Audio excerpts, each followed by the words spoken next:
hosting Long Beach State live from Viejas Arena. That game is at 7 o'clock. You hear the pregame gets going at 6 o'clock. Hear that, of course, right here on San Diego Sports 760. San Diego State is currently a 25.5-point favorite.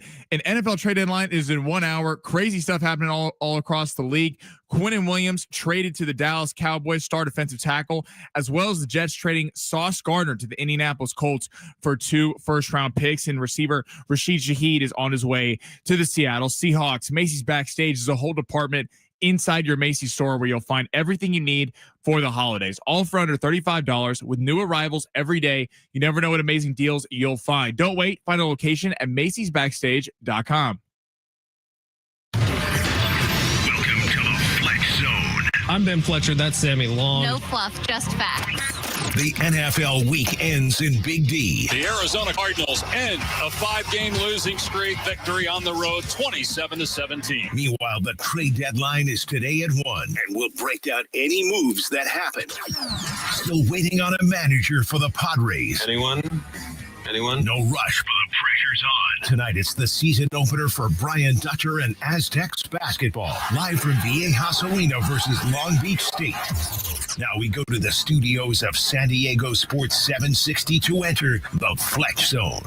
All right, let's get this thing going on a Tuesday. Welcome in, everybody. Ben Fletcher, Sammy Long with you till 2 o'clock today. We have a busy freaking show for you today. We'll explain all the giveaways we're doing, everything like that. But today's NFL trade deadline day. We have exactly 58 minutes between now and the NFL trade deadline, and it's been popping off all day long. Usually on a day like today, Sammy, I'll have 2 separate accounts open on my computer in front of me here. I have Adam Schefter here and Ian Rappaport here. Today, I've decided to add a third account on X, on social media, to my screens, and that would be Breece Hall's account, the running back for the New York Jets, because as everyone on his team is getting traded, Breece Hall is active on social media, wondering when the hell he is going to get moved. We expect him to be the next name that will get moved. But Per so Diana far, Rossini, they want a third-round pick for him. What?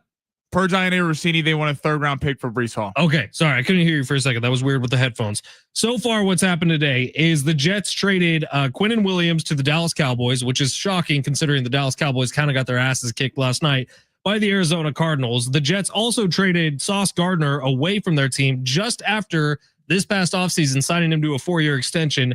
They traded him over to the Indianapolis Colts, who have high aspirations in the AFC this year. Cowboys also made another move yesterday, adding Wilson, the linebacker from the Cincinnati Bengals, to their team.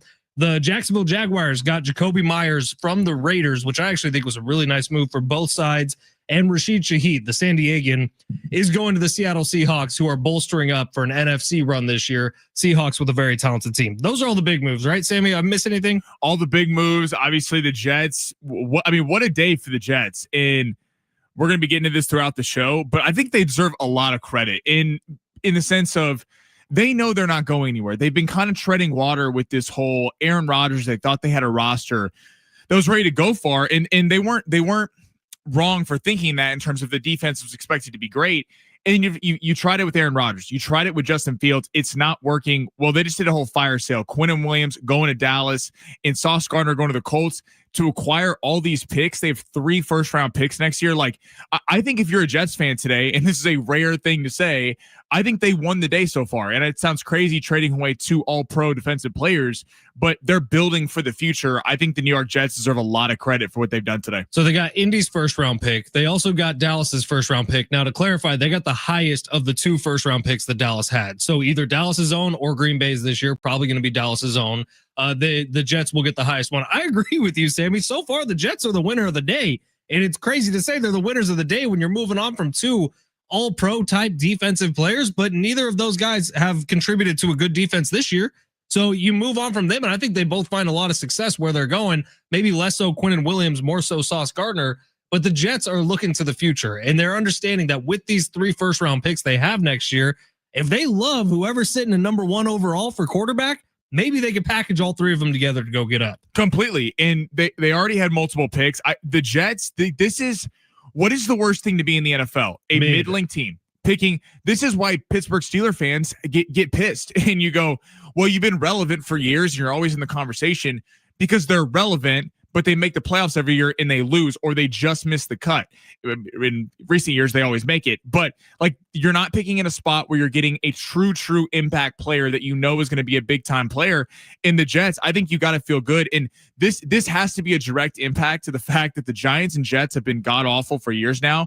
And the Giants look like they're on the come. Scatabo, Neighbors, Jackson Dart. This is going to be a team that's ready to go for the foreseeable future. I think it was smart by the Jets to do a total rehaul and kind of get some excitement back for Jets fans. All right, so some names that we're expecting could still be moved here over the next 55 minutes now. Garrett Wilson with the Jets. We would think this superstar young wide receiver might be on the move here. If I'm him, I'm calling my agent saying, why am I not already moved? Breece Hall, the running back for the Jets, potentially a Kansas City Chiefs landing spot. Chris Olave with the New Orleans Saints. They already moved Rashid Shaheed. Could he be on the move as well? Alvin Kamara with the Saints has already publicly stated he does not want to go anywhere. And then with the Miami Dolphins, I'm expecting some Dolphins to be on the move after they already started yesterday. But is Jalen Waddle a name that could get moved? Devon Achane, a name that could get moved. And then teams that are suspiciously quiet so far today. Like the Cowboys, we knew they were going to make some noise in some shape or fashion. I think they've done too much today, personally, but that's just me. But the Kansas City Chiefs, the Buffalo Bills, the San Francisco 49ers, maybe. These are teams we expected. The Rams, absolutely. Teams we expected to kind of be in on things where they have a shot to go after the NFC or the AFC. All quiet so far. Rams especially, man. I'm like, Seahawks just added a pretty good wide receiver to their team in your own division. It might be time to make a move. So we'll see here. Eagles were very active yesterday. I don't know how active they're going to be today, but we will see. This is fun. This is the best day of the year. Trade deadline day, baby. Isn't it funny how like the Eagles, and again, you got to give Howie Roseman so much credit. Oh, they got in and out before any of the bloodshed. Jalen Phillips, 3rd round pick. What a move. I'm surprised more teams weren't in on a young, really talented pass rusher. I know he's dealt with a lot of injury woes, but still, this is a guy who has talent. And if he stays on the field, especially last year before he got hurt, was really breaking out. And they had that big game against the Chargers for a 3rd round pick. The Eagles are the only perennial contender we've seen the last few years between the Chiefs, Bills, the Niners, all the teams we just mentioned, the Rams, that have made a move, which is kind of curious to me. It's per reports, the Bills were in on Jacoby Myers. Bills gotta make a move, man. Olave, Waddle, somebody get a wide receiver in there to try to take some pressure off of Josh Allen and James Cook. Yeah, 858's asking if we think that Waddle or Garrett Wilson would get moved. I think if you're the Bills, you have to call one of those players, Waddle, Olave, because you need a downfield threat. I think there's another texter 760 asking, would you trade a 3rd round pick for Breece Hall? I think the Chiefs need to get on the phone and get a running back. I think that game Sunday between the Bills and the Chiefs showed the Bills need a downfield threat because everything was thrown behind the line of scrimmage. And the Chiefs' lack of running game is going to be a problem in the playoffs because if Mahomes can't do it all by himself, I think this last 50 minutes we got here, there's going to be some big moves made. It's going to be fun. Text us today, 70470. Start your message with team. If you have a team in the NFL, you're wondering if they're going to make a move or not, we can react to it live together. That's a lot of fun. Right now, it's time for us to get to the big 3. We also have a superb giveaway to give away today. So keep on listening for that. Sammy, let's get to the big 3 where you rip through all the top stories in the world of sports. Sammy, smash it. Your lunch break is here. Ready to go back to the office and knock the socks off your friends? Coworkers? It's time for the top stories of the day. The Big 3. By the way, big 3 story number 1. Shout out Pops, who's new to the gambling world. Hey, Pops. Pops hit a little 2-leg parlay last night. We're proud of Pops. Won Yes, like $300 we are. How about Papa Fletch getting in? Papa Fletch. So now is he addicted like the rest of us for life? He's going to be a degenerate. He talked a big game like he's pulling all his money out. Yeah, right. We all know what you're about to do. Hey, shout out to Pops. I love to hear that. All right, where are we going, Sammy? Let's go. We're sticking with the NFL trade deadline. So let's talk about the other big trade, the first one of the day. Sauce Gardner heading to the Indianapolis Colts, 2 first-round picks coming back, as well as Adonai Mitchell to the Jets. But let's focus on the Colts. We talked about the Jets. Where do you put the Colts now in the AFC? Or should they be a favorite? Are they still behind the Bills, Chiefs? Like where you see them? All right, so the Colts just gave up a lot to get Sauce Gardner. We can be very honest. It's not like Sauce Gardner has been that same guy that burst onto the scene his rookie season and was one of the best cornerbacks in football. Now, I think a lot of that is the fact that, Robert Saleh's not there anymore. He's an excellent defensive mind. I think a lot of that is the fact that the rest of the defense around him, there is 11 guys. You need at least 9 of them to be pretty damn good if you want a great defense. And Sauce Gardner's been on a bit of an island this year. They gave up a lot to get him. The Colts are one of those teams that feel like they're either or 2 pieces away from being actually really great, depending on how far Daniel Jones can take you, which there's question marks about. I think the Colts got much, much better today, man. I'm looking at them as a team who could potentially win 2 playoff games. I don't think they can win a Super Bowl. In terms of the defense, they addressed what they needed. It was a real concern. The secondary, you had Charvarius Ward and Kenny Moore, who were both talented players, but the secondary had really not been up to snuff. Now, to defend the Colts a little bit, some of this is because they've been playing with leads the entire season. So some of the passing yards allowed is a little bit inflated because they're playing prevent defense. You're back a little bit. 100%. Now, it is a little questionable that Lou Anarumo, the defensive coordinator who came over from the Cincinnati Bengals, his whole thing, and it really messed up Patrick Mahomes and some of the big-time quarterbacks in this league for years, was he played a 2-shell defense, which is basically 2 safeties, kind of play everything in a Tampa 2 defense with corners on the side, safeties deep, don't give up the big play, and make a quarterback make a mistake. So getting a big-time press man corner doesn't always fit that mold, but it is a big get. I think in terms of the Colts, there's still going to be that question mark, just like with the Seahawks. Now, I'm a little bit higher on the Seahawks, maybe. I don't know if Fletch, you are as well. Until Daniel Jones goes and beats Josh Allen, Patrick Mahomes, Lamar Jackson, hell, I mean, you throw the Broncos in there, the Chargers, like until they do it, there's going to be that skepticism that he's going to be able to win multiple games. But I will give them credit. If you're the Colts, you need to get the 1 seed. You need home field advantage. I think them going on the road to a cold weather place, especially when they play indoors, is not the way to go. I think it was a big move for the Indianapolis Colts. I look at the Seahawks, and yesterday they were missing one thing on the Seahawks team, and that was a secondary wide receiver to how great Jackson Smith and Jigba's already been this year. They added maybe the best number 2 receiver in football today.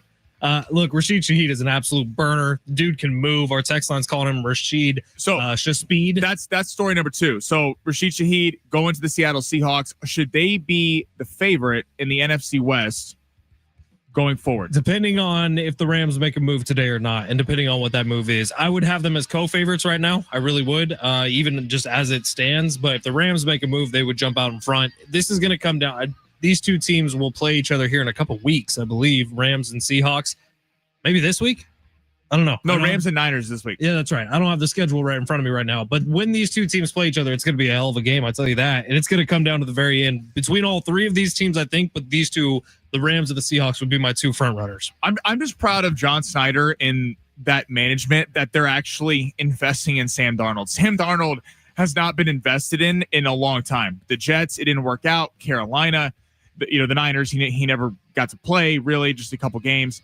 Minnesota, it was always kind of the bridge quarterback, the J.J. McCarthy, and they really exceeded expectations. I think what's cool about Seattle is they're making it very clear, as they should, the way he's played. This is our franchise quarterback. He's our guy going forward. He's 27 years old, so this is not an aging guy. He has a whole long career in front of him.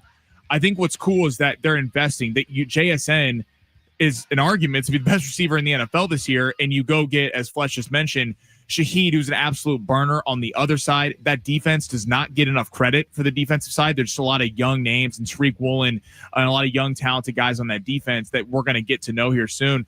I think it's time to start taking the Seahawks as a serious threat in the NFC. Again, I think the gauntlet of the Rams and Niners, hell, even the Cardinals last night are going to be a feisty team, not for the playoffs. I'm not sure they're the favorite yet, but they are a team to contend with in the NFC. I think I said it to you off air, Sammy, yesterday, but I said, man, the Seahawks are going to F around and win a Super Bowl this year. Like coming out of nowhere. I wouldn't want if I was Philly or a team at the top of the Packers, I would not want Seattle with not a lot of pressure on them coming into my house. Dude, they have a really, really great young defense, which was great last year. And now they've added Sam Darnold, who looks 10 times better than Geno Smith, to an already ridiculously potent run game. And then they go and add Rashid Shaheed to a wide receiving core that already had JSN, who's been tearing it up this year. This was an excellent move for the Seahawks, and that makes me sick to my stomach to say. One more. Story number 3, let's head to those Dallas Cowboys. So one thing got to give the Dallas Cowboys is they are interesting. So lose bad last night on Monday Night Football. Final score closer than what that game was. No, it was completely mismanaged. They don't kick the field goal when they're down 27-10. Would have made it a 1-score game later because they ended up scoring. and you kind of feel like the season's lost. Jerry's teasing the deal of Logan Wilson. Everyone goes, that's the big deal you made as an aging linebacker for the Cincinnati Bengals. Acquire Quinnen Williams from the Jets. What do you make of this? They have one pick remaining from the Micah Parsons deal. Does this make it look better or worse after the Micah Parsons deal? So I got a group text with a bunch of my buddies who we all watch NFL games together, and we were texting literally 20 minutes before we got on air, Sammy, and it was right after that Quinnen Williams move came down. And one of my buddies said, what are the chances that Jerry was bragging yesterday and kind of hiding the Logan Wilson trade? And then when it finally got announced, everyone was like, what? That was the move? Yeah. And then he was like, well, now I got to do something else. That's 100% what happened, by the way. Go get Quinnen Williams, and then you make this big, flashy move with one of what needs to be a highly coveted first-round draft pick for this Cowboys team to go get Quinnen Williams. I actually think he works out really nicely in Dallas. He's got that big personality. Get ready, Chunky's Campbell soup or whatever. You're going to have a bunch of Quinnen Williams on your TVs across the country. But it doesn't seem like the prudent thing to do for a Cowboys organization that needs to go through a transition. Now, I will give Jerry credit for this, and it's easy to come on here and bash Jerry Jones. He is holding true to what he said. He said we want to beef up the run defense. And Micah Parsons, although a generational player, one of the best players in the NFL. Quinnen Williams, a big, beefy boy. As well as Kenny Clark, who had a couple actually nice plays last night, who they got back in that Micah Parsons deal. I don't hate the deal. The best thing about it, they gave the pick the year after. So they're assuming, the Cowboys are assuming that they are going to be really good next year, and the pick after in 2027 is going to be late in the first round. Now, we'll see if that actually happens, but I think it was a smart ploy to kind of not give up next year's selection. They still have 2 first-round picks next year. You get a big-time pass rusher in Quinnen Williams and kind of clog up the middle there. If you're a Cowboys fan, you're kicking yourself you didn't beat them last night, because you look at that schedule, you would have been 4-4-1. Bye week, take on the Raiders, and then you got a kind of a gauntlet. You got Philly, you got the Chiefs on Thanksgiving. Like, there's a lot of kind of tough games on the stretch, but got to give those Cowboys something, man. Jerry Jones does keep it interesting, and I think for the price they got Quinnen Williams, I do think it was a solid move, being able to keep one of those first-round draft picks from Micah Parsons. All right, we got tons of text reaction coming in. We will read them all on the other side, plus tell you how you're going to win some SDFC tickets this week on San Diego Sports 760. All that's coming up next. Plus, tonight, San Diego State. How about it? Aztecs basketball is back. Yes, sir. College basketball got kind of tipped off last night. That Arizona-Florida game was fantastic. Name a college athletic program with a worse week than Boise State. I'll wait. I don't know if you saw what happened to their basketball team, but we'll get it all over the next couple of hours here. And plus, any trades that happen in the NFL, we are monitoring the wire, as they used to say in radio. It's San Diego Sports 760, live on the iHeartRadio app.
San Diego Sports 760. Ben Fletcher, Sammy Long with you till 2 o'clock here on trade deadline day in the NFL, which trade deadline is at 1 o'clock. We will keep you up to date on if anything happens between now and then. Now, also this week on San Diego Sports 760, both this show and John and Jim's show, we have been gifted one pair of tickets to give away for SDFC's deciding Game 3 coming up this Sunday at Snapdragon Stadium. If you would like to win that pair of tickets from me and Sammy, your way to do it is on the talkback mic. So open up the free iHeartRadio app, listen to San Diego Sports 760, click that little red microphone button, say, "Hi, I'm Joe from Mission Hills," or wherever you're from and whatever your name is, and you're automatically qualified to win a pair of tickets to SDFC this coming Sunday. On a day where we were expecting a lot of breaking news, Sammy, I did not see this one coming. Yes. Breaking news out of the world of baseball. Yu Darvish, via his own X account, tweeted out earlier today right after noon, right after Sammy and I got on the air, saying, "Last Wednesday, I underwent elbow surgery. I will not be able to pitch in games during the 2026 season. I will work hard on my rehabilitation to be able to throw a ball comfortably once again." Damn. So Yu Darvish announcing himself that he's going to miss all of next year. Sounds like he had Tommy John surgery to repair the UCL. He was injured much of this year with an elbow injury. Remember spring training this past season, Sammy? We got the note that Yu Darvish was dealing with elbow soreness, and then it kind of plagued him throughout the entire season. Didn't pitch a ton for the Padres. Well, Yu Darvish just had Tommy John surgery. Will miss all of next season. Sucks for Yu Darvish, who wants to be out there, who we've heard from guys like Coach Kentera, like Kevin Acee, who talk about Yu Darvish like all he wants to do is help the city of San Diego, help the Padres win baseball games. And this is awful for Yu Darvish. But my brain goes to the Padres, and I'm looking around. Michael King didn't pick up his player option. Joe Musgrove expected to be back. We'll see how healthy he is coming off another Tommy John. Nick Pivetta back. Well, who else is your starting pitchers? Well, what it does is it gives Michael King a lot of contract leverage if they were trying to get him back. Unfortunately, he's going to sit there and go, he's supply and demand. He knows they need starting pitching. And I think he also knows the Padres aren't about to spend a bunch. Right. And that this is where it's frustrating when ownership won't just shell out some dollars recently to keep even some of the hometown guys that are solid players for this team, Robert Suarez, Michael King. Now, I think if, let's just say, worst case scenario, you lose both of those guys after losing Yu Darvish, I think it puts even more conversation and pressure on Mason Miller becoming a starting pitcher, which we can sit here and debate till the cows come home whether that's a smart thing. Mason Miller, the people saying for it is that it'd be better, and since you gave up so many prospects in high-level prospects, you want a guy who is hopefully going to become an ace starting pitcher for you. But you don't know if he's going to do that. He's an ace closer. What starting pitchers around baseball are throwing 104 every pitch. Like, that's just not really a thing you see. You're going to wear that arm out. And I feel like you'd rather have it as a closer, but that means you need to add a bunch of starting pitching once again this offseason. Right, and that's his bread and butter is that he throws so hard. And to Fletch's point, you can't do that. He'll be having 2 Tommy John surgeries in a span of 3 years. And so I think you keep him where he is, but then this is going to get more pressure because unless Joe Musgrove comes back off an injury and is the old Joe Musgrove, which we all hope he will be, but that's not a guarantee. It's going to be hard to sit here and go, he can only come out of the bullpen because it might be the same problem as last year where the starting rotation gave it up for him. So it becomes even trickier when you put all the facts of what the Padres are at right now, which they don't have a head coach right now. They have a general manager on an expiring contract. Like, these things need to be in place so that they can already be hitting the ground running and bringing people in, acquiring pieces, talking about trades. That all needs to be happening right now for a team that if you start naming starting pitchers, you run out of fingers real quick. I got 2 of them right now who are for sure bona fide starting pitchers, Nick Pivetta, Joe Musgrove. And then you can count on in a playoff game. Right, exactly right. And Yu Darvish would have been one of those guys, and he's going to miss all of next year. Michael King would have been one of those guys. He just opted out of his contract. So looking around, like, is it Wandy Peralta? I don't know. God help us all. Yeah, I don't know. If that is back to a starter, I don't know. If Wandy Peralta is the answer, and you're letting Michael King look, Randy Vasquez took some serious steps forward last year, but yes, again, those aren't names you're going to count on in the postseason. And Randy Vasquez is a guy, and who I think has gotten some unfair flack at times, but if we're being honest, is he's a great get you through the season piece and can win you some games and win you some big games. But let's all be honest with ourselves. If they're going up against the Dodgers next year and they're throwing out in a winner-take-all series Randy Vasquez, unfortunately, it's probably not going to work out the way that we all wanted to. So it's again, I'd be on the phone with Michael King right now. You got to convince ownership to pay a little bit. You are running a professional baseball team. You have to pay something. All right. If you missed the news, Yu Darvish announcing on his X account earlier today, just after noon today, that he has had elbow surgery. He will not be able to pitch in games during the 2026 season, and he's committed to working hard on his rehab to be able to throw a ball comfortably once again. It's kind of great. Like, Yu Darvish isn't young, and he's planning on, at least according to this tweet, planning on coming back in 2027. Well, yeah, right. Sadly, you wonder if that's feasible. I don't know. That might be a career for Yu Darvish, which would really suck. One of the best pitching careers we've seen in a long, long time. All right, it's San Diego Sports 760. We're going to take a quick break here. On the other side, back to the NFL we go, because it is trade deadline day. We're about 30 minutes out. Still expecting some big names to move. We'll see if it actually happens or if it's a normal NFL trade deadline day. That's next. San Diego Sports 760 live on the iHeartRadio app.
This sport is sponsored by ChooseChangeCA.org. San Diego State favored by 25.5 tonight on opening night for the Aztecs this year. They'll be taking on Long Beach State. Pregame gets going at 6 o'clock.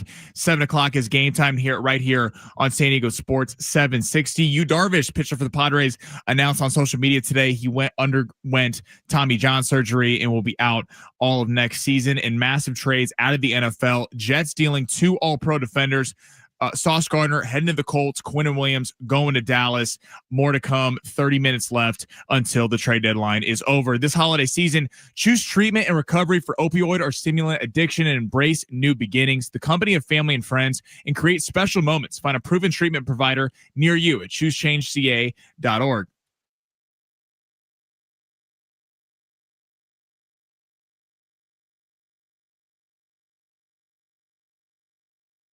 San Diego Sports 760, Ben Fletcher, Sammy Long with you till 2 o'clock today. John and Jim will take over then. As of now, nothing too crazy has happened since we've gotten on the air in terms of the NFL trade deadline.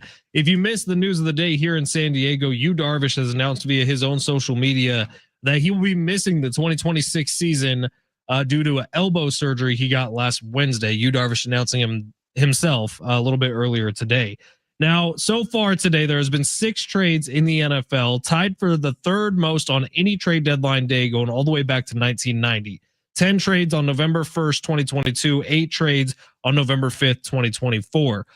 I still think we're going to get a couple more trades. Don't you, Sammy? Like, there's more pieces that need to fall here. I 100% do. So all the big names left are Breece Hall's the one. He's tweeting a bunch of stuff on social media. He's being linked to the Chiefs. A lot of teams in on him. Apparently they want a 3rd round pick for him. The other big receivers, you got Garrett Wilson, his teammate, Chris Olave down there in New Orleans, Jalen Waddle for Miami, and then the 2 pass rushers, which I don't think Max Crosby's going to be moved, but Trey Hendrickson and him are the 2 names left that you would look at. Jermaine Johnson on the Jets also. Jermaine Johnson on the Jets for a little bit. It wouldn't cost as much. But 858 says Raiders need to let Crosby go to the Niners to contend for a ring. If it's cheap, we're in. Yeah, let's get to some of these texts here. Starting out a little bit earlier today, 760 asked Sammy if the Chiefs should trade a 3rd round pick for Breece Hall. 1,000,000%. Watching that game on Sunday, they need a running back. Pacheco was out. Kareem Hunt and Patrick Mahomes can't continue to carry this team, especially given Kareem Hunt's age. 858 Rashid Shaheed got moved to the Seahawks. That's low-key the best trade of the day so far. Who dat? That is a big move for the Seahawks, man. The Seahawks have legitimate aspirations this year, I would say, like top seed in the NFC aspirations. This helps them out a lot, giving JSN a good number 2. 858 says, as a professional cowgirl hater, this trade day was actually pretty good for them. I think it was too. Look, I think so, but I think they got to covet these 1st round picks a little bit more.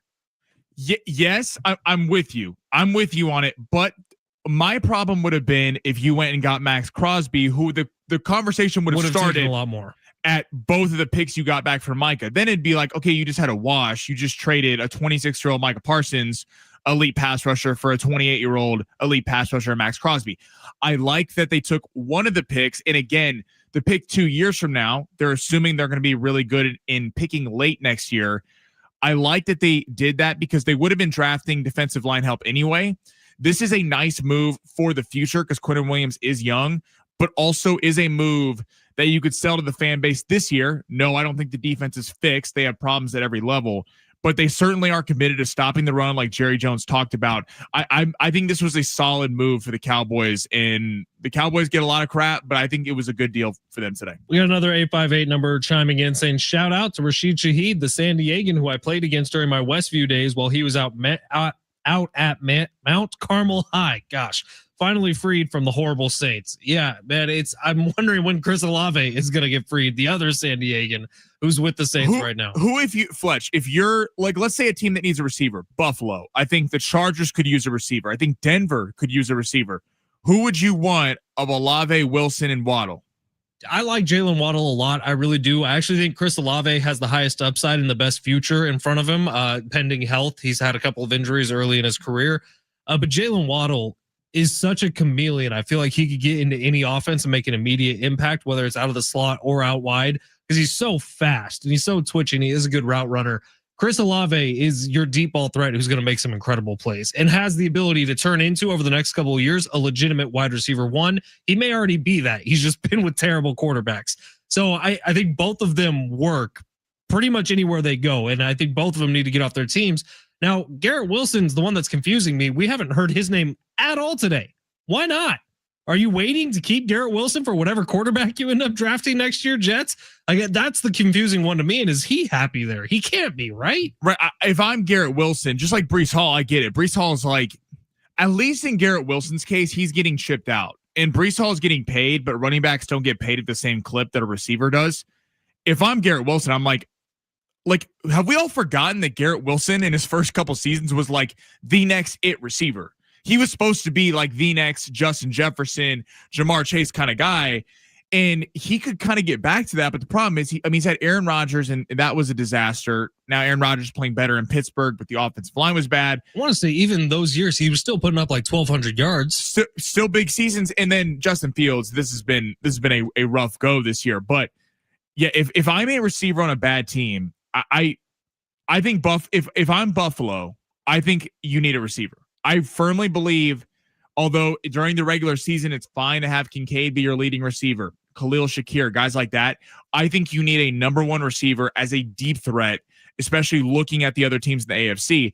And it's funny, you wonder if the Colts a little bit getting Sauce Gardner is a little bit preventative. You got the Ravens with Zay Flowers, Chiefs Rashee Rice. The Bills are rumored to every big name receiver that's there. Like, this is Cortland Sutton. You need someone in the AFC postseason, especially who's going to be able to travel with the top wide receivers and take away half the field. Yeah. No, it's the right call. And that's exactly what the Colts are doing. And they're doing it smart, man. Say what you will about the Colts. They have built this thing the right way because they started with the offensive line. Their defense needed some work. They definitely needed a cornerback. They just added one, maybe one of the best ones in football, in Sauce Gardner. The Colts are gearing up for a postseason run here, and they're doing it the right way. And yeah, they gave up a first for Sauce Gardner. It was the right move. 2 firsts for Sauce Gardner. It was the right move because they needed to right now, because the way Daniel Jones is playing, you got a legitimate shot in the AFC, and the Chiefs might not even make the postseason, so you don't even have to worry about that. Yeah, well, we can keep praying on that downfall. Because right now, damn well they're going to be there. They are on the outside looking in as of right now, Sammy. They're minus 700 to make the postseason. On the outside looking in right now. Now, while we take a brief timeout and refresh all our pages, because I don't think anything has happened, but if I'm wrong, let me know. Some interesting behavior from Laura Rutledge and Adam Schefter on ESPN today. Oh, no. What was going on there? I don't know what was happening, but if anyone's watching ESPN, Adam Schefter is doing his thing. He's bouncing all over the studio, looking at his phone, getting text messages, I'm sure doing stuff. And then Laura Rutledge is helping him adjust his microphone, I think. Is that what they're calling it these days, Sammy? I don't want to get canceled. Compromising position. I don't have any comment on this. This is fun. It's funny. Compromising position for Laura Rutledge and Adam Schefter. It was a good meme. It looked like Adam was having fun. Probably more fun than she was having. Would be my guess. 760 says, I would want Garrett Wilson, Waddle, then Olave in that order. Garrett always been the best one for me. Yeah, I just... He's been the most consistent for sure. The other two both have injuries in their past. Garrett Wilson's had the most star power in terms of biggest season. Jalen Waddle has always been a guy you looked at. I'd say Olave has the best 3 catches. I could think of some Olave highlights where they're unreal. Waddle you'd worry about. He's never been a 1. Now, that's not really his fault. He's been, his rookie season, but he was buried behind Tyreek Hill. So he's never really been that number 1. And people have always kind of been like, he hasn't achieved the expectations he was out of Alabama, because he was unbelievable at Alabama, even though he's been a really good receiver. If I'm the Bills or the Chargers or the Broncos, I would be calling one of these teams right now. Just like if you're the Chiefs, I think you need to go get Breece Hall. I think you need a running back. We'll see, man. There's about 20 minutes left to go before the trade deadline. All right, we got long shots coming up next. Our buddy Jamar on YouTube saying Aztecs run begins tonight. Hell yeah. Man, I'm telling you, this team could be really, really special. It's Dutch talked about it in his press conference yesterday. He said, I don't know if we have a good team right now. I know we have a good team over the next couple of months. He's like, this team will continue to get better as the season goes on. They're smart about the schedule. They got a bunch of really, really tough tests early on their schedule this year. Try to stack up some non-conference wins. Nobody's done that better than San Diego State over the last few years. But it does start off very soft with a game tonight against Long Beach, which does have former Aztec assistant coach Chris Acker as their head coach. He's doing a good job building that program. You got Troy on the schedule earlier. And then it's all of a sudden it's the Players Era Invitational in Vegas, which is stacked. It's also good though, the first couple of games, because of the amount of newcomers in for the team. It's going to be nice that hopefully, again, we've seen some crazy upsets. Boise State gets beat by a Division II school last night. Hawaii Pacific. I didn't even know that was a school. So, and here's the thing, crazy it doesn't count against them in any shape or form because it's a non-Division I opponent.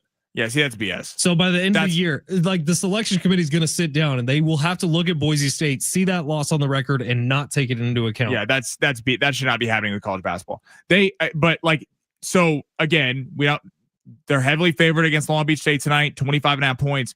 But I'm excited to see your newcomers, your Sean Newmans, your Latrell Davis, all these kind of guys that have come into the program. Taj DeGorville, season 2. Like, we know what Bird's going to bring. We know what Magoon Guas going to bring, all these kind of guys. But it's going to be fun that the first couple games, couple weeks, you get to kind of just process and figure out the lineups. Then you go to the Players Era tournament. Hopefully you have a kind of solid starting 5 you feel really comfortable with going forward. So I've seen exactly 40 minutes of play out of this team so far this year. I was at the USD exhibition game. I was not able to make it to the UCLA one.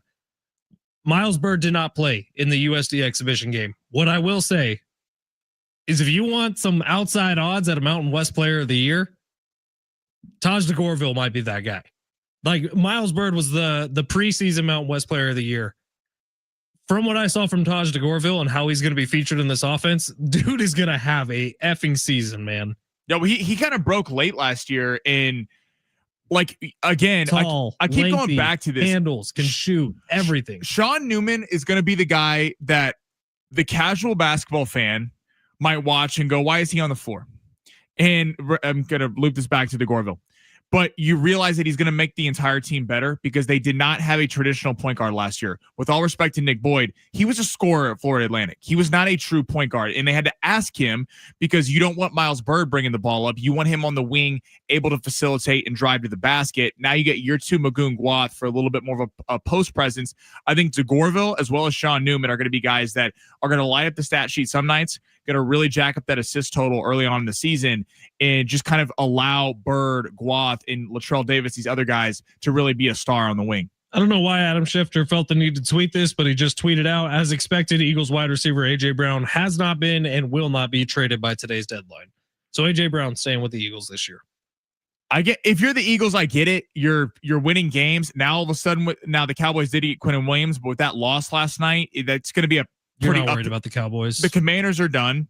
The Giants, all their pieces that could potentially make them a threat are hurt. Neighbors and Scatterboo. So yeah, you already have been winning as the Cowboys. So if I'm the Eagles, you're sitting pretty. And for the Eagles fans, like for all the kind of early season nonsense and the kind of in the locker room, all this stuff, they're the number 1 team in the NFC right now. And they're the quietest number 1 team. Yeah, and they're just sitting there. And at the end of the day, you're going to have to go into Philly and win, which is going to be a tough task. Oof. All right. Long shots coming up next with Sammy Long. He's going to build us out a daily fantasy sports lineup. That's next on San Diego Sports 760 live on the iHeartRadio app.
Hey, it's Fletch for Gary Cooper at Mountain Trust Mortgage and Realty. You can always give Gary Cooper a call at 858-376-1299 or visit him online at mountaintrustmortgage.com.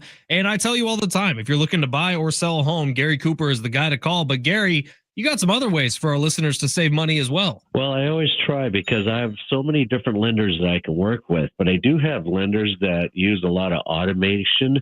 And then, for example, instead of paying for a full appraisal, a lot of times they will use their AVMs to determine value, and therefore you don't have to pay for an appraisal. Fannie Mae, Freddie Mac, through their automated system, will sometimes waive appraisals. There's even cases where they only need a limited title policy as opposed to a full title policy. I've got lenders that if I use their in-house title and escrow, it streamlines everything, not only to be quicker, but also cheaper. So there are different ways to save money. Call Gary Cooper today, 858-376-1299, or visit him online at mountaintrustmortgage.com. Gary's looking out for you, man. Go get that degree in loanology.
San Diego Sports 760, Ben Fletcher, Sammy Long with you till 2. John and Jim will take over then, and then we'll be back on the air coming up at 6 o'clock tonight, getting ready for San Diego State taking on Long Beach at the Ajas Arena tonight. GoAztecs.com to buy some tickets. We gave away a bunch on the air yesterday.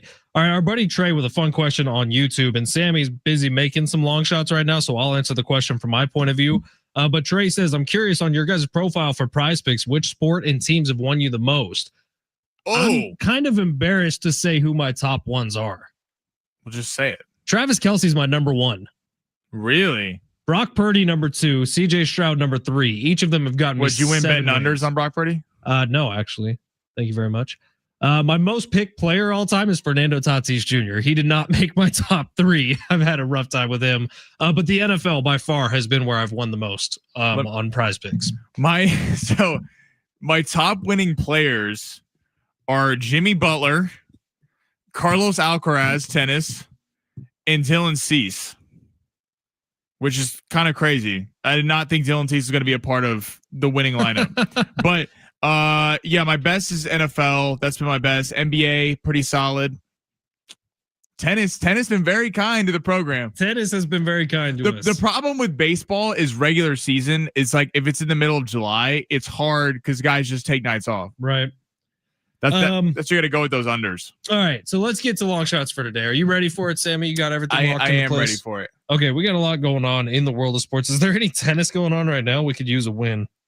I do not believe the ATP Shanghai got done a couple weeks ago. Oh man, we need tennis to come back in a big way. All right, Sammy, go ahead, smash it.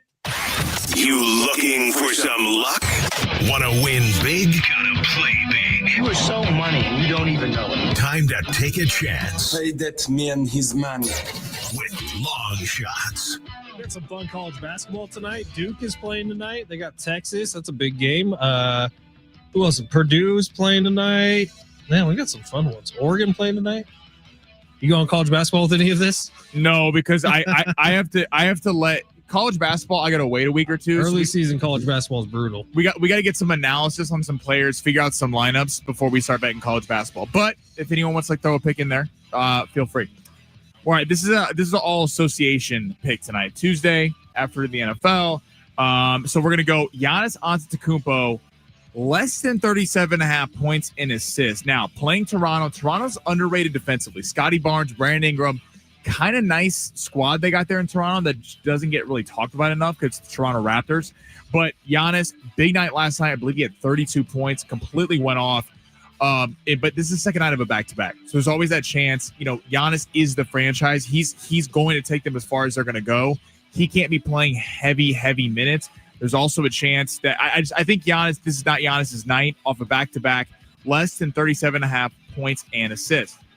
All right, we're going Tyrese Maxey, Chicago playing Philly. This is a fun matchup tonight. So these are the two most surprising teams in the NBA so far. You got Philly, who's been the number one seed in the East, and they were a disaster last year. Remember all that debacle? Paul George, I mean, just was a terrible signing. They thought he was kind of going to bring that wing score. He was bad. Joel Embiid dealt with injuries his entire career. Well, Philly's the top of the Eastern Conference because VJ Edgecomb's there, the rookie out of Baylor. He's been the best rookie so far this season. This dude is an absolute bona fide star. It has made Tyrese Maxey a superstar in the NBA because now he finally has a running mate. He's been by himself up there for years. Really nice 1-2-3 there with Kelly Oubre, Edgecombe, and Maxey. So Maxey tonight against Chicago, who is the other upstart team in the Eastern Conference. They've been unbelievable so far, kind of shock of the league.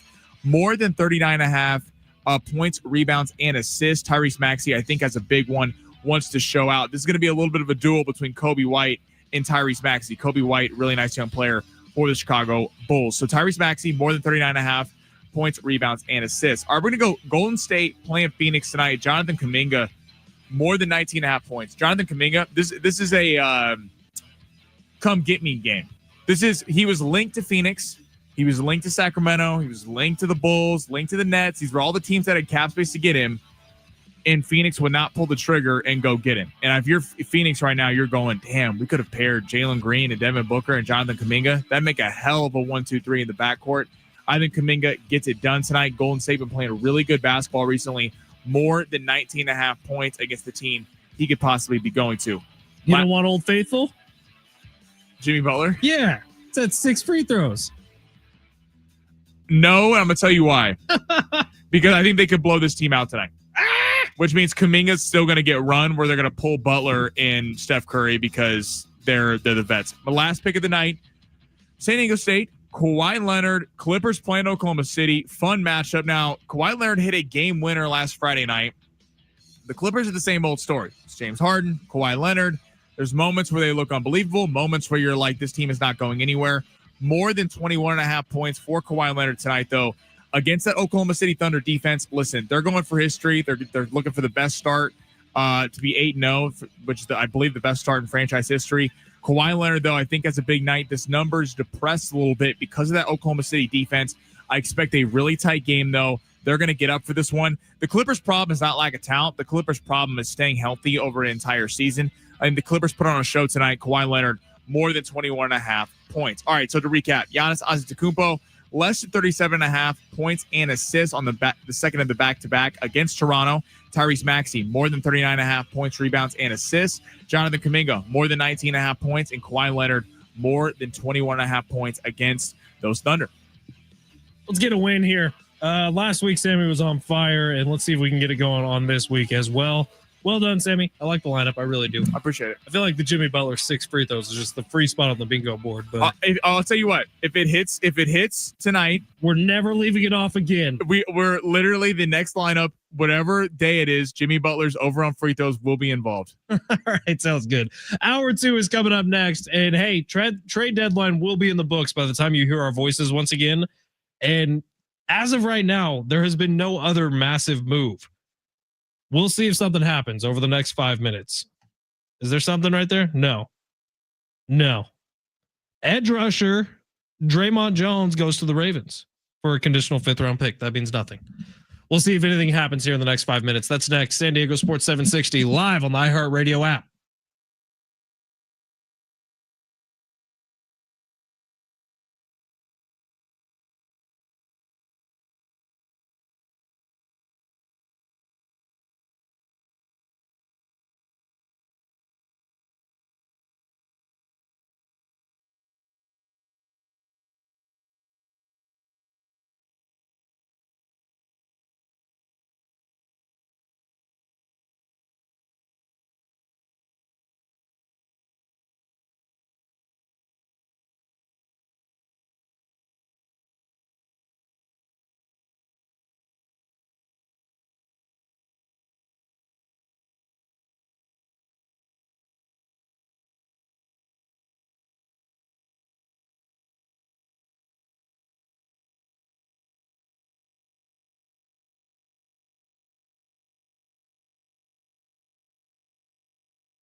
The sport is sponsored by Robert Half. San Diego State favored by 25.5 tonight over Long Beach State for the opener at Viejas. The point total is set at 135.5. Hear that game right here on San Diego Sports 760 at 7 o'clock with pregame getting going at 6. And the big NFL trades of the day, the trade deadline has just passed. Breece Hall has not been moved as of the latest reports. The two big trades, Quinnen Williams going to the Dallas Cowboys for a first and a second round pick, as well as Sauce Gardner heading on his way to the Indianapolis Colts. At Robert Half, they found that 67% of companies want to increase contract talent. That's why their recruiters' expertise and award-winning AI work quickly to find the skilled candidates you want. At Robert Half, they know talent. Visit roberthalf.com/talent today.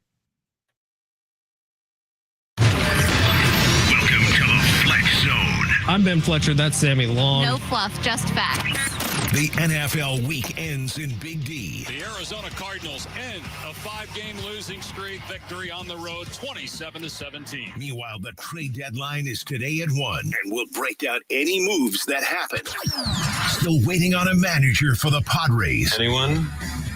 No rush, but the pressure's on. Tonight, it's the season opener for Brian Dutcher and Aztecs basketball. Live from Viejas Arena versus Long Beach State.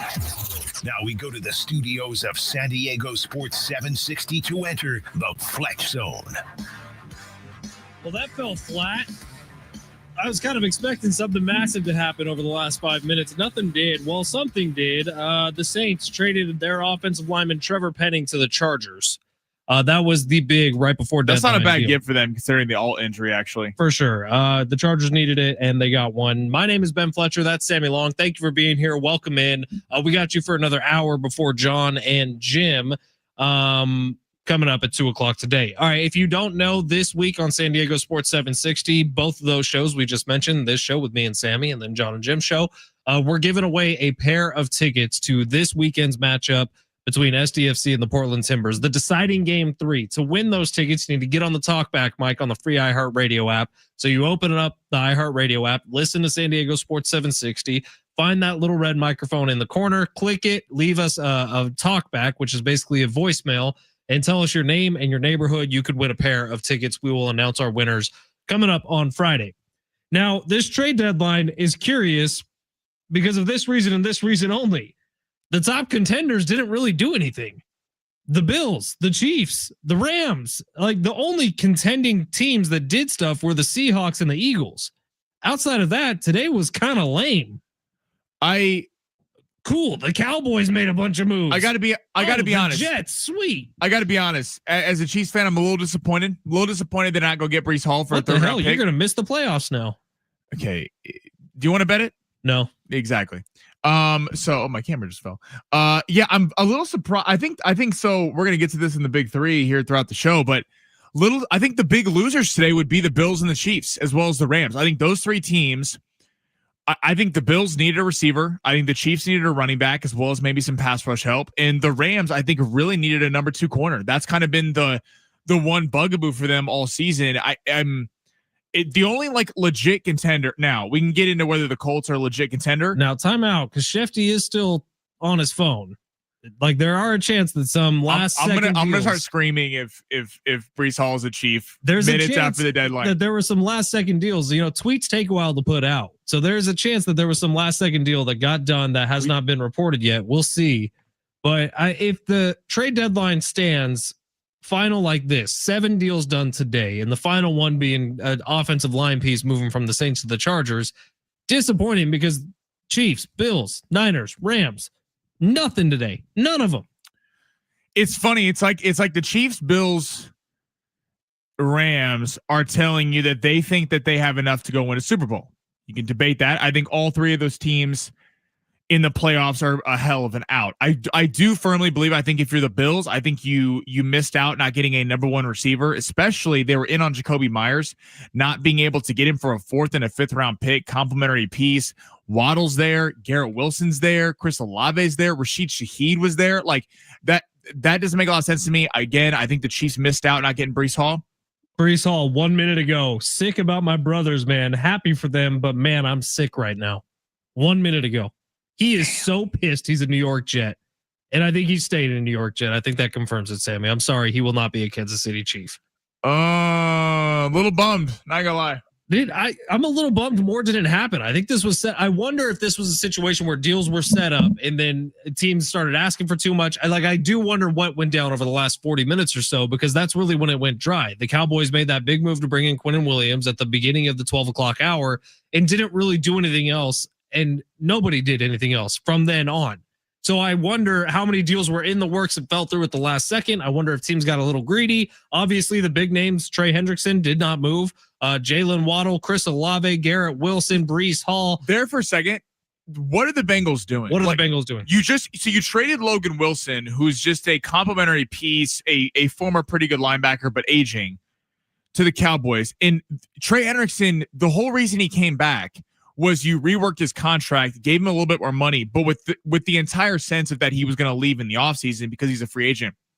Well, your defense is god awful.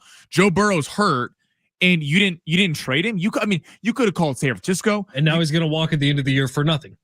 And this is what bad organizations do, which is why I gotta give the Jets some credit.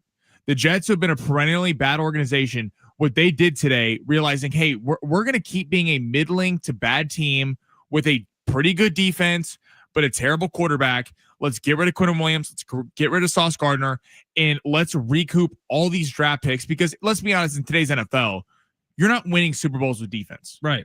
Now, did the Jets walk away from today with 4 new first-round picks? Yes. 2 of this year, 2 next year?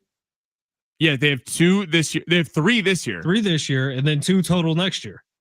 So they said the New York Jets won the day in my eyes if they can do well by those picks. Now the Jets have also shown they're not great drafters. Now they did draft Sauce Gardner, Garrett Wilson, Breece Hall. You give them credit for that. But the positions of need, as in the quarterback, they have failed on pretty much my entire lifetime. And what's kind of interesting is you see the teams in both in the same division. So the Jets trade everyone, not Breece Hall and Garrett Wilson, but you trade 2 stars on defense. Per Adam Schefter, despite getting calls for Jalen Waddle and Bradley Chubb, the Dolphins did not make another deal before the deadline and opted to hold on to both. If I'm a Dolphins fan, I'm going, we're not winning anything this year. You're thinking they're going to be trying to get a quarterback next year because I don't think Tua is the answer. Tyreek Hill might be retiring in the offseason. He's 32, going to be 33, coming off forcing his way out of Miami. Right, but also he's coming off a massive injury. Yeah. Like, is he going to be the same? In your trade chips and Jalen Waddle and Bradley Chubb, you don't move? Confusing. Confusing is how I would describe the last 30 minutes of this year's NFL trade deadline. And I'm sure that's what's being discussed now on all the big talking point shows. I know NFL Networks has their special going on right now. We're watching the ESPN one here in studio. All right, Sammy, let's get to the big 3 here of hour number 2. Coach Kentera is going to be joining us coming up at 1:30. We'll get the coach's reaction to the World Series this year, as well as this news that Yu Darvish dropped today, that he's going to be missing the entirety of next season. Yu Darvish announcing that on his own social media earlier today around noon, said he had Tommy John surgery and he's going to miss all of next year. Sounds like from the Post, he's expecting to try to make a comeback in a couple years. He's going to be 41 by that point. I don't know how realistic it is, but man, if anyone can do it, maybe it's Yu Darvish. All right, Sammy, let's get to the big 3 of hour number 2. Go ahead, smash it. Your lunch break is here. Ready to go back to the office and knock the socks off your friends? Coworkers? It's time for the top stories of the day. The big 3. Sammy! Kawhi just got ruled out. Yeah, 858. Good point. Let me know. Well, listen, it doesn't void the bet. It just takes away that one. Now, 949 saying you vetoed me in the. Did you veto me? Oh, you did for the Jimmy Butler. For the Jimmy Butler one. Just because I didn't want to do Kuminga and him. And again, I think they're going to be blowing him out. If you miss long shots, we'll reset it coming up at the end of the show today. Sammy, where are we going with the big 3? Well, shocker. Kawhi Leonard missing a big game. Missing game for who? For us. No, but playing the number 1 team in the Western Conference. Real shock that Kawhi Leonard's not playing in the game. Shout out to Kawhi Leonard. And here comes the hatred. All right, let's go to the Aztecs tonight. College basketball. Very excited to get the season underway. What player are you most excited to watch tonight? For tonight and tonight only, like Reese Waters being back with the team. I got to watch him play against USD, and man, the sense of calmness that he brings to the court. Like, I don't think we all realized how badly the Aztecs missed him a year ago because of the early season win against Houston. It's like, oh, this team can do it without him. Well, I think having Reese Waters on last year's team makes a huge difference. By the way, I think it's kind of awesome, but you watch Taj DeGorville's game and how much he's grown up this past offseason. I'm like, oh, he's turning into Reese Waters. They even kind of dress the same now. They both wear the same kind of baggy undershirt. I'm like, oh, that report we got in the middle of the season last year from Bryce Miller, who rest his soul, man. I miss Bryce terribly. But Bryce had that great story out about the fact that Reese Waters had really taken Taj DeGorville under his wing, even through injury. And so this year, getting Reese back on the court, I can't wait to see what he looks like this season. You talk about an all-Mountain West player. That's exactly what Reese is going to be this year. And can't wait to see how he does tonight. Be good to see Reese Waters back. Magoon Guath, I'm excited to see year 1 to year 2 progression. Like, how does the talent jumped off the court last year. You saw how talented he was. He was just very, very, very light. And you could tell would have games. He had the 27, that one game, and then was would kind of fall into not non-existence, but just kind of fall into the rotation a little bit in other games. You're thinking Kentucky was interested in him. Michigan was interested in him. I think this year he's going to become like a legit, really good big in college basketball. I'm excited to see how he works. I also think the addition of a Sean Newman, Taj DeGorville year 2, having a little bit better point guard play is really going to help Magoon Guath on that pick and roll. I think he's going to feast this year. So excited for that. Yeah, we'll have to wait a little bit on Magoon, which kind of stinks, but dealing with that. Yeah, a couple weeks from now. But when he gets back, my bad on that. AP Top 25. So first college football rankings tonight. Official rankings get going. Ohio State has been far and away the best team this year. Shortest odds to win the national championship. Is there anyone that you're looking at that can realistically contend with Ohio State in college football? Doesn't it have to be Indiana somehow? Like, as crazy it is to say, they're the next best team in college football this year. I feel like it is Indiana. And you look around the landscape of college football, and a lot of teams we thought were going to have a big season this year. Like, how's Clemson doing? Nothing. How's Michigan? I can't doing? believe Dabo's not fired. Seriously, Penn State, it was the number 2 team in all of football coming into this season. It's like everyone is sort of falling off. It feels like this is Ohio State's thing to lose. But yeah, if we're looking at who's the next best, it's probably Indiana. And that's crazy to say. What I will say, this is a hell of a year for a group of 5 team to get in there and make some damage in the postseason if you're able to get a decent enough matchup in the first couple rounds. But, man, college football at the top has been a bit of a disappointment this year. Ohio State is the best team in the country, and it's really not close. I mean, they have Julian Sand. The one weakness you thought Ohio State was going to have was the quarterback in Julian Sand, the local kid. But like he was a freshman, or his first year starting, and you thought that, hey, maybe that was the thing. Maybe they weren't going to have quite the quarterback play. Well, he's worked himself way into the Heisman race. You have Jeremiah Smith, the best receiver in college football. You have Caleb Downs, the best defensive player in college football. That defense is unbelievable. Listen, it's going to take a lot for someone to beat them. I am going to go. I do think Texas A&M, the way that they're built, they're plus 900 to win the thing, 4th best odds. Marcel Reed is a really good quarterback, and I think his name's going to keep rising up draft boards. He had some completion percentage kind of issues early in the year, but him against that Ohio State defense, you're going to need an athletic quarterback. We saw what the Ohio State defense did to Dylan Gabriel last year. Again, some different players, but largely the same unit to a statue quarterback. They feasted all over him. I think Marcel Reed, you're going to need an athletic quarterback to kind of get out in space. I think A&M's an interesting team considering how well that they've played this year in the road win in Notre Dame. But certainly it is Ohio State's championship to lose.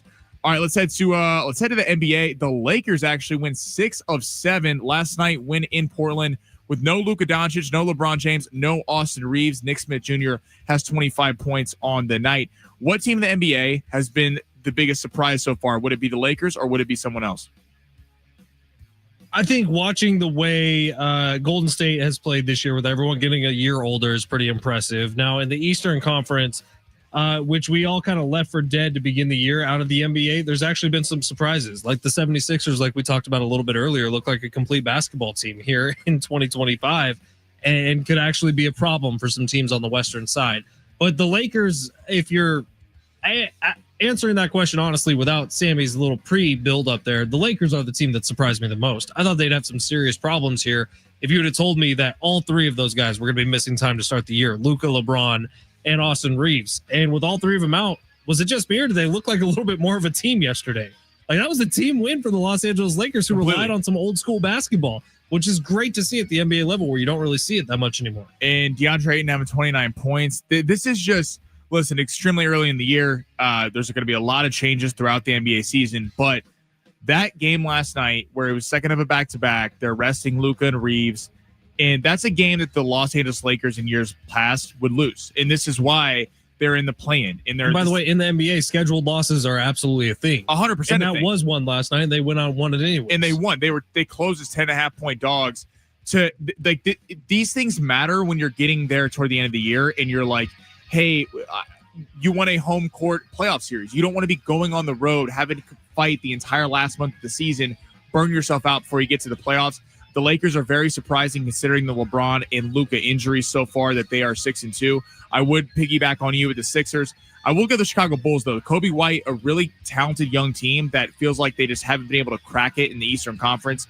Consistently been a play-in team. Kobe White, Buzelis is taking a massive step forward. Just a lot of young talent in Chicago. And through the first couple weeks of the season, has been one of the best teams in the NBA. We'll see if it continues. All right, we're going to take a quick break here. I love this text from the 858. It says San Diego State's the only football team in college football with more shutouts than Ohio State. So clearly, the Aztecs can Amen.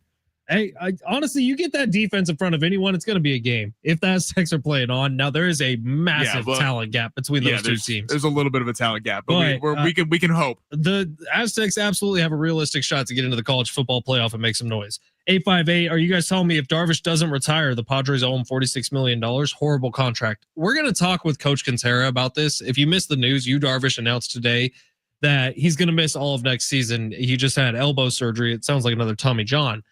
But Coach Kentera has said this on our show in the past, that if Yu Darvish decides to retire early or is in a position to pay money back to the Padres or not take money, he would do so. I don't know that firsthand. I know that from people I've talked to, and Coach Kentera is one of those people. We'll talk to him about that coming up at 1:30. It's San Diego Sports 760. Take a quick break here. More reaction from the NFL trade deadline coming up next. It's San Diego Sports 760 live on the iHeartRadio app.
San Diego Sports 760. Ben Fletcher, Sammy Long with you till 2. John and Jim take over then. Coach Kentera going to be jumping on coming up at 1:30. We'll get his reaction to the World Series as well as the news that Yu Darvish is going to be missing all of next season.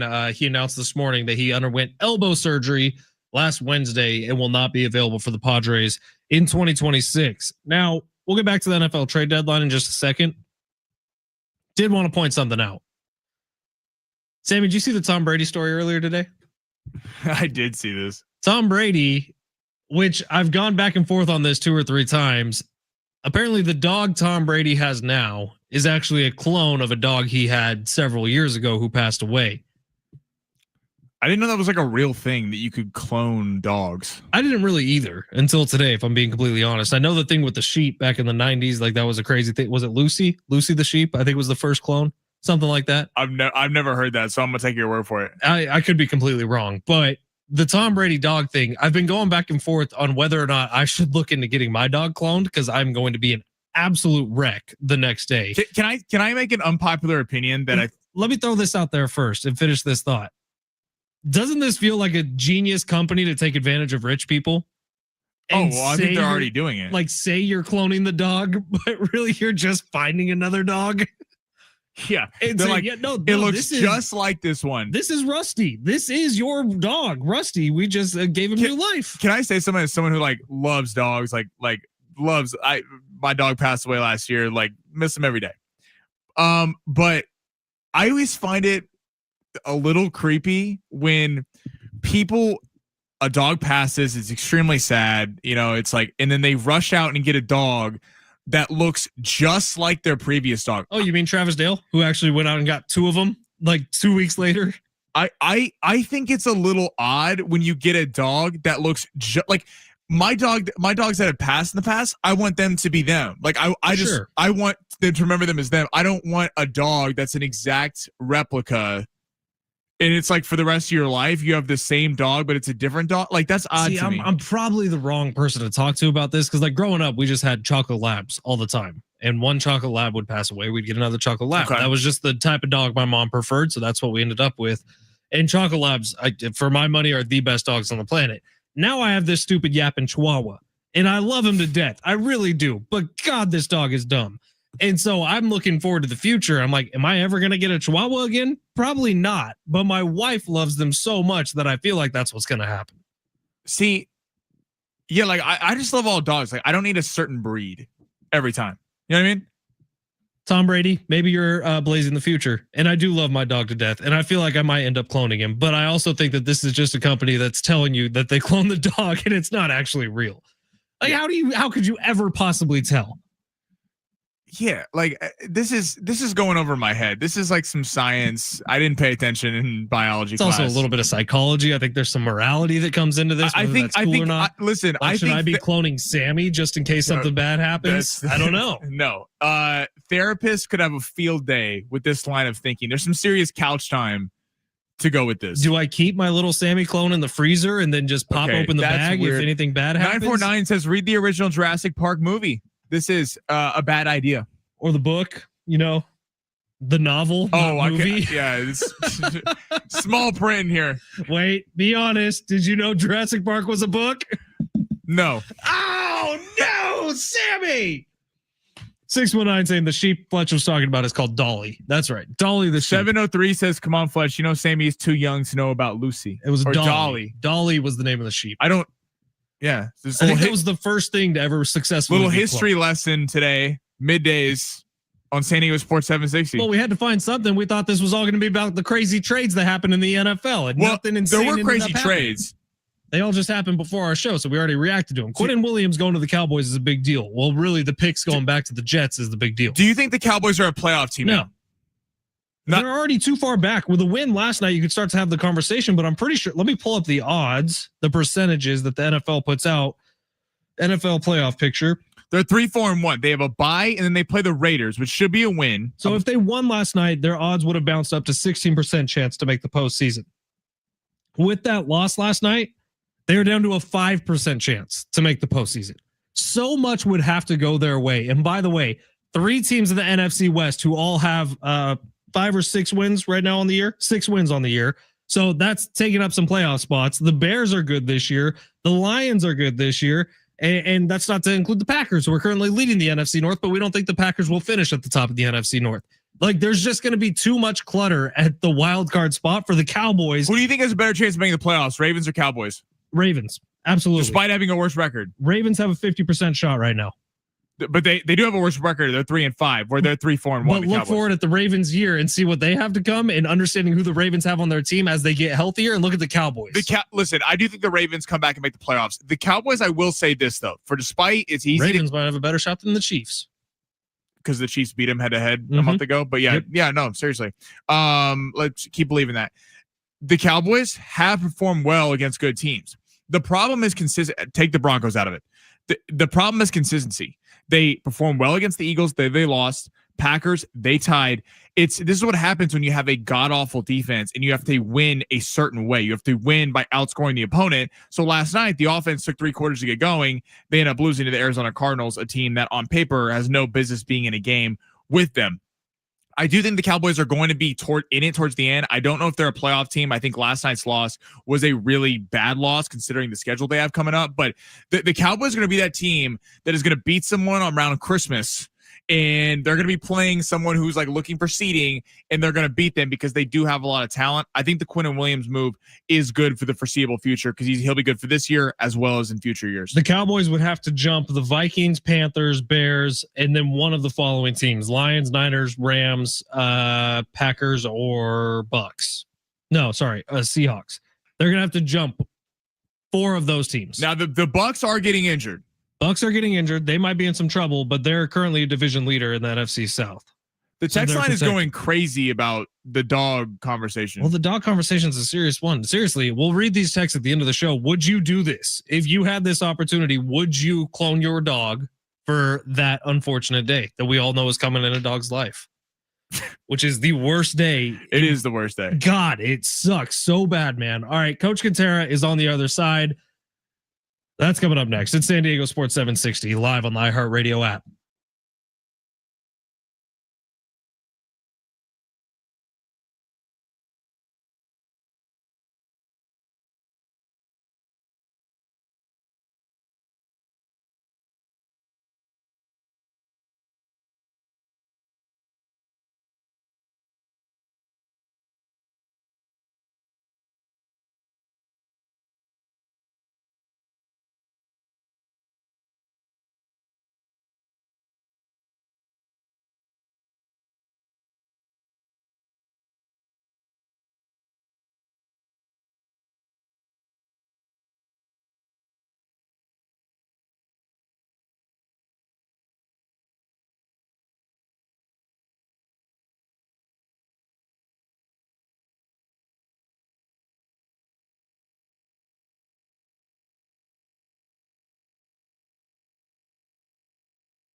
This sport is sponsored by Robert Half. Aztecs men's basketball back tonight, taking on Long Beach State live from Viejas.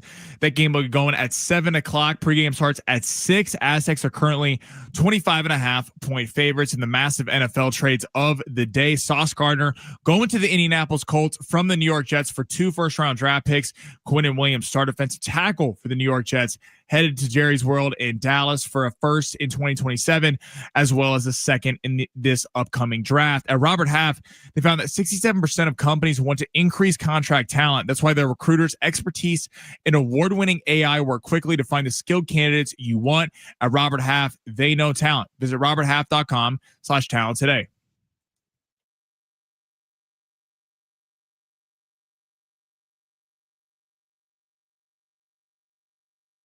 San Diego Sports 760 Aztecs hoops are back tonight. We get on the air coming up at 6 o'clock, getting you ready for San Diego State versus Long Beach. John Schaefer is going to be on the call for the Aztecs tonight. Can't wait for it. You said 25.5-point favorite, Sammy? 25.5, total set at 135.5. That's a big number, man. Especially with the Chris Acker led Long Beach team, who, Chris Acker, he was in charge of the Aztecs defense for a couple of years. Very, very good head coach. We'll see how that goes tonight. Can't wait for it. Pumped to be down at Viejas Arena. All right, we welcome on Coach Kentera to the show. You can find him on YouTube at San Diego Sports Talk. The coach, it's been a minute. How are you, sir? I'm doing well, Fletch. You and Sammy, you guys have been sounding great. I've been out and about. Did a college basketball game last night on ESPN Plus. I did the opener for UC San Diego. They easily got by Laverne last night. They put 105 points on the board, and another ball game coming up on Saturday. Excited for the Aztec game tonight. I think everything ought to go well. I'm not sure, if everybody's completely healthy right now, but they shouldn't have much of a problem, I wouldn't imagine, against Long Beach State tonight. It sounds like Miles Bird should be back for tonight. Magoon Guath going to miss a little bit more time with his knee injury. They're hoping to have him back here in the next couple of weeks. But it's good to hear your voice, Coach. Good to see you doing some college hoops. And let's talk some Padres for a second here, because the news of the day really has been Yu Darvish.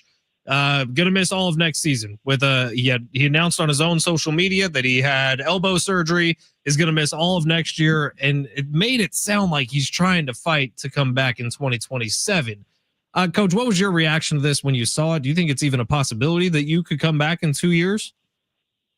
Well, I think anything's a possibility. I know he's got good work habits, and he's a tremendous professional, but boy, this is really another gut punch to the San Diego Padres. They've had enough this week already, and we can certainly talk about that. But, Darvish this past year, was in and out. He made $25 million this year. Next year, he's due $15 million. The following year, $14 million. And the final year of his deal in 2028, $14 million. So the Padres still owe him $43 million over the next 3 years. And so they're going to pay him basically $15 million this next year to rehab. Coach, what do you think about Michael King and Robert Suarez? Options not picked up. Do you think there's a chance they come back, or is there any free agents out there you think the Padres should look at? Well, I think as far as Michael King, when he signed that deal prior to the start of the season, the $15 million with a $3.75 million buyout, you figured, there's no way he's going to take that. I thought maybe because he only made 15 starts this last year, he may, go ahead and try to work something out with the Padres. And I certainly think that is a possibility. But, regardless of that, he's going to get 3.75 right now not to pitch for the San Diego Padres and go out in the free agent market. And I would imagine there's somebody going to probably pay him at least 20. So you take what the Padres are giving him not to pitch for the Padres and what another organization is going to give him maybe in a 3-year contract. I wouldn't give him a 5-year contract. I'd give him a 3-year deal. He's 30 years of age. And anytime you get over 30, I start getting a little nervous myself. And I think baseball history is kind of proven a lot of those guys, you're paying them for what they've done, not what they're going to do. And so that would scare me a little bit. But I think the Padres have got to talk to him. Padres are in dire need of pitching. I mean, you mentioned Robert Suarez, who, quite frankly, one of my favorite guys. I think he's been a great pro here in San Diego. The fans have got on him quite a bit, but only thing that guy did this year was lead the National League in saves and made $10 million this year, and he declined the option for the next 2 years. It would have paid him $8 million per year. So, coming off a great year, he'd have been going backwards on what he made this year. And I think with Mason Miller, I wouldn't make Mason Miller a starting pitcher. I think you're messing with a guy that could blow up, and he could join Darvish over there rehab, and let Miller come out of the bullpen, be the closer, and you won't lose a whole lot with losing Robert. And Mason Miller not making a ton of money right now, so use him as much as you can right now before he becomes a free agent in a few more years. We got Coach Kentera on with us today here on San Diego Sports 760. Coach, I want to get your thoughts on the World Series, and we will, but sticking with the Padres for just a couple more minutes here. What do you make of what's been going on at Petco Park at the front offices with the Padres these past few weeks and months, really? AJ Preller still has not signed an extension. There's no manager in sight. Obviously, things are happening. Guys are declining player options, team options. So things that you need a general manager for are happening. We just don't know what AJ Preller is actually doing right now. What do you think is happening with the Padres? Are we close to a Preller extension? Are we close to a manager for the Padres? I wonder what you think everything that's going on. Well, I don't think you can hire a manager until you give AJ a contract extension personally. There was rumors about him, maybe going to Colorado a week ago. Colorado still hasn't filled that position. They had a couple of guys they were interested in, but they've obviously decided that Colorado has to go a different direction. They're also trying to figure out what they're going to do for a manager, but they're not going to hire a manager until they hire who's going to run the baseball operations there. I don't know what's taken so long. I mean, it's not like they don't know AJ. Do they want to give him a contract extension or not? I can't imagine that they're daggling over a little bit of money here and there. They're going to spend $6.25 million to pay guys right now not to play for him next year. So if AJ's your guy, let's get him signed up, and let's figure out who the new manager is going to be. Whether it's going to be Niebla or Nick Hundley or Albert Pujols or Fletch. I don't know. I mean, Fletch, you might be in the running right now. They've got that fourth secret candidate, but at the end of the day, I mean, right now we're running in place here in San Diego. I mean, I'm watching the Dodgers celebrate, chest bumping. I saw a lot of fans in San Diego wearing Dodger gear last night on my way to the basketball game, and I stopped at a gas station and I asked this young girl. And the three guys she was with, I go, "Guy, you guys look like you went to the parade." They go, "Yeah, we did go to the parade." So, I mean, we got Dodger fans driving to L.A. for the big parade, and we're trying to figure out who the hell is going to be running this organization long term, and who's going to be the skipper of the ship, and who's going to be in the starting rotation. I mean, they got to get moving here. This ownership's got to get moving. Coach, if it is Albert Pujols, what do you make of that? Do you like that move? I don't know if I like it or not. I think he did a good job in the Dominican Republic and in the Caribbean series, but that's a short season. And a lot of times those guys are going out and playing on their own ability. I mean, you may flash a steal sign or a bunt sign here and there, but for the most part, he's going to have great respect in that clubhouse for everything he's done. But that only takes you so far, Sammy. And, I would imagine if they do hire him, I'm not going to say it's a good hire or a bad hire. Time will tell on that. But they got to get Machado and Tatis playing better baseball. I'm sorry.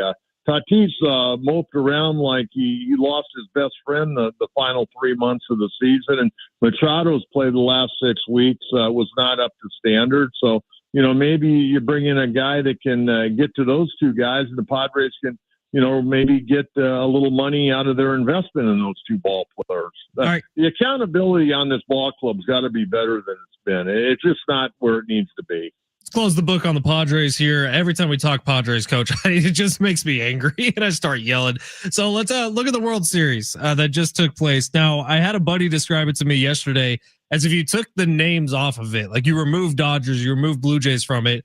You might be looking at the best World Series we've seen in decades. But the fact that the Dodgers were in it, obviously, for a large part of the country, people hate the Dodgers. And that's why there were so many people watching this World Series, because people hate the Dodgers.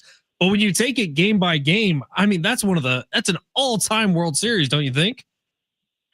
I'll tell you what, just in the last few innings of that World Series, you got play after play. I mean, Rojas hitting that home run Rojas, that ball eating him up at second base, able to, get his legs underneath him and make a throw to Will Smith. And then that play by Paja is unbelievable. And I don't think people have talked enough about those two plays. I mean, if Rojas can't make that play, the game's over. If Paez doesn't make that play, running over his teammate, Kike Hernandez, the World Series is over. I mean, those are two unbelievable plays. But, you take a look, Fletch, look at the Dodgers. They played the entire regular season like it was spring training. They were sending guys down to Oklahoma City. They had guys on the IL. Let's send guys over to Arizona to throw to minor league hitters, working on things. And then, about after that Baltimore series where that perfect game got blown up and they ended up losing the game, and the night before they'd lost in a walk-off home run.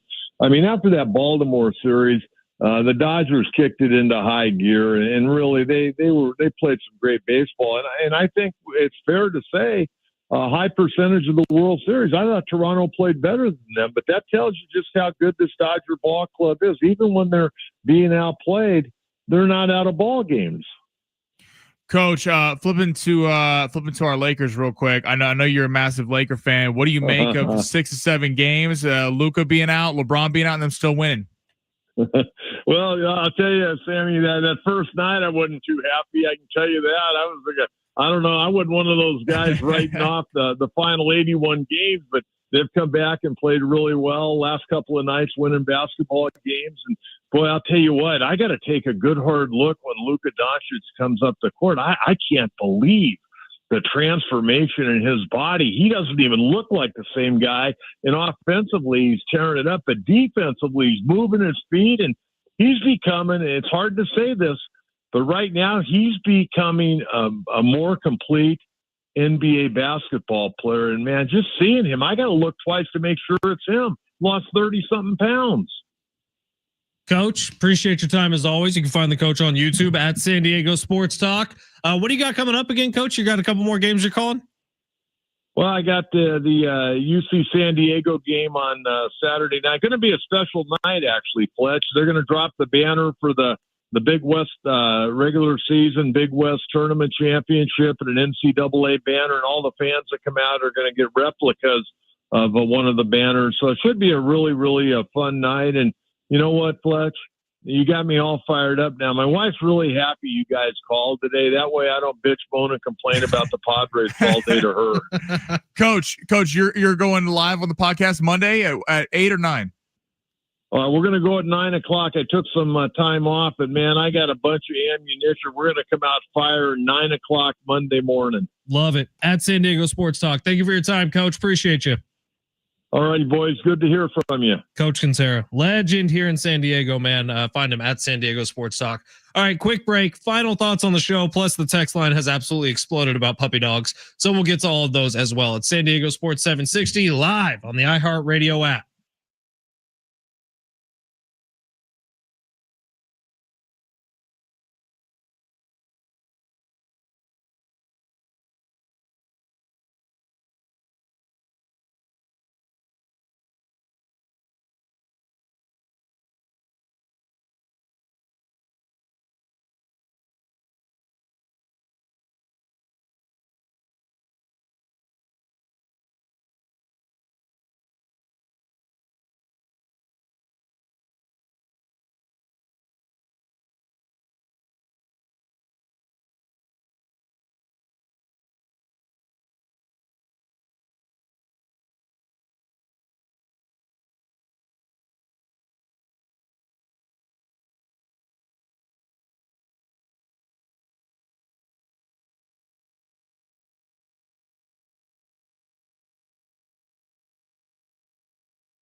San Diego Sports 760. That's about it for me and Sammy today. We did get some late breaking news out of the NFL. Sammy, you want to set this up?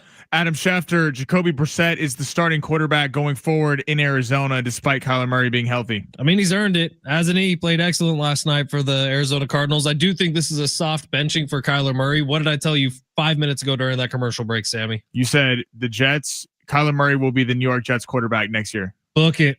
Can we put odds on that? Is that anywhere? I would go Pittsburgh. I think. Oh, that's interesting. Because the Jets, I hear what you're saying, but the Jets have so many picks. Like you could take a shot at a quarterback. Right, but do they want any of the quarterbacks coming out of this year? I don't know. So that's why I would say Kyler Murray. All right, let's get to some of these texts before we leave for the day. Now, earlier we talked about Tom Brady cloning his dog who died 2 years ago into the puppy that he has now. And we're talking about the morality of that, whether or not we would do it, whether or not I should clone Sammy. Sammy didn't know Jurassic Park was a book before it was a movie, all those things. Who knew that? Everyone knew that, Sammy. No one knows. No one's read the Jurassic book. No one has read the Jurassic Park book. They've seen the movie. I have. Lots of people have. All right. 615 texted into the show saying, I always pictured Brock the dog as a Rottweiler mix, and now you're telling me he's a Chihuahua. I feel so let down right now. Look, Brock the dog is a terrier Chihuahua mix. He's not a teacup Chihuahua, one of those tiny little shaken ones. He's just a slightly bigger shaking Chihuahua. Sam, you've met Brock. He's not full Brock's Chihuahua. The best, but that poor dog is so nervous all the time. So nervous all the time. 949 says you should just bury it in the pet cemetery. It'll come back like Gage. Sammy probably doesn't get that one either. No, I get that one. Okay. 858, don't tell Jerry Jones about this dog cloning thing or he might try to clone Michael Parsons. That's what Jerry actually called Micah Parsons, was Michael Parsons. 949, Lucy was the first fossil of a human skeleton found. That's closest to our missing link from early hominids. That's right. Shout out to our texters for these facts they're coming with us. Dolly was the clone. Lucy was the lady frozen in ice. I remember all of this now. What, like Captain America? Kind of. Very similar. Sammy. And she had a shield with her, which was shocking. And it was red, white, and blue, baby. It absolutely was. 858, I switched Kawhi out for Zion, and now Zion's out for a week. Betting on the NBA sucks. Unfortunately, where our show happens 12 to 2, if we were in John and Jim's slot, we would be able to give you accurate, up-to-date injury reports for the night. 858, this is just rude. Chihuahuas are more rat than dog. Oh, bro. Look, 2.5 years ago, I would have said the exact same thing. And now I own a Chihuahua, and this dog is literally my best friend in my entire life. I didn't know Brock was a Chihuahua. He's like half Chihuahua, half terrier. We got to get one of those tests done on him. I actually think he's got a little pit bull in him because he's got that. You're gonna get him a 23andMe. They have those for dogs now. I would out of here. I would legitimately really like to get one for him because I'm curious. What are they going to say? His ancestor is some random dude that they don't have a name for? No, they can look at his DNA and just see what breeds he's mixed with because he has to have like 5 or 6 of them. My wife swears he has a little lab in him. I don't know if I see that. I don't see that at all. But he's got that mouth of the pit bull almost, which okay. He's such a good boy. I love that dog. 619. It'll be a little weird not hearing San Diego legend Uncle Teddy on the call tonight, but let's go Aztecs. John is going to be great. Man, Uncle Teddy's going to be there cheering for the Aztecs, cheering his heart out. John Schaefer is going to do an excellent job. Can't wait to. Last year he did football. Uncle Teddy did his final year of basketball. Sammy, you got to sit next to Uncle Teddy doing his final year. John is ready for this, man. He's going to be so good at basketball. Yeah. I've heard him fill in for Ted a couple times when there were football, basketball controversy, like conflicts in terms of time. John might be better at basketball than he was at football. Yeah. Well, first off, shout out to Uncle Teddy, the best. I got the pleasure of getting to know him his last year. He's the greatest and an absolute San Diego legend. But Schaefer's going to kill this thing. He's football. He's fantastic, as Fletch just mentioned. He's called the games on the TV for the Mountain West broadcast for years. Schaefer's going to destroy this thing per usual, and I can't wait to be listening tonight. It's going to be fun, man. San Diego State, Long Beach. If you're going, swing by, say hi.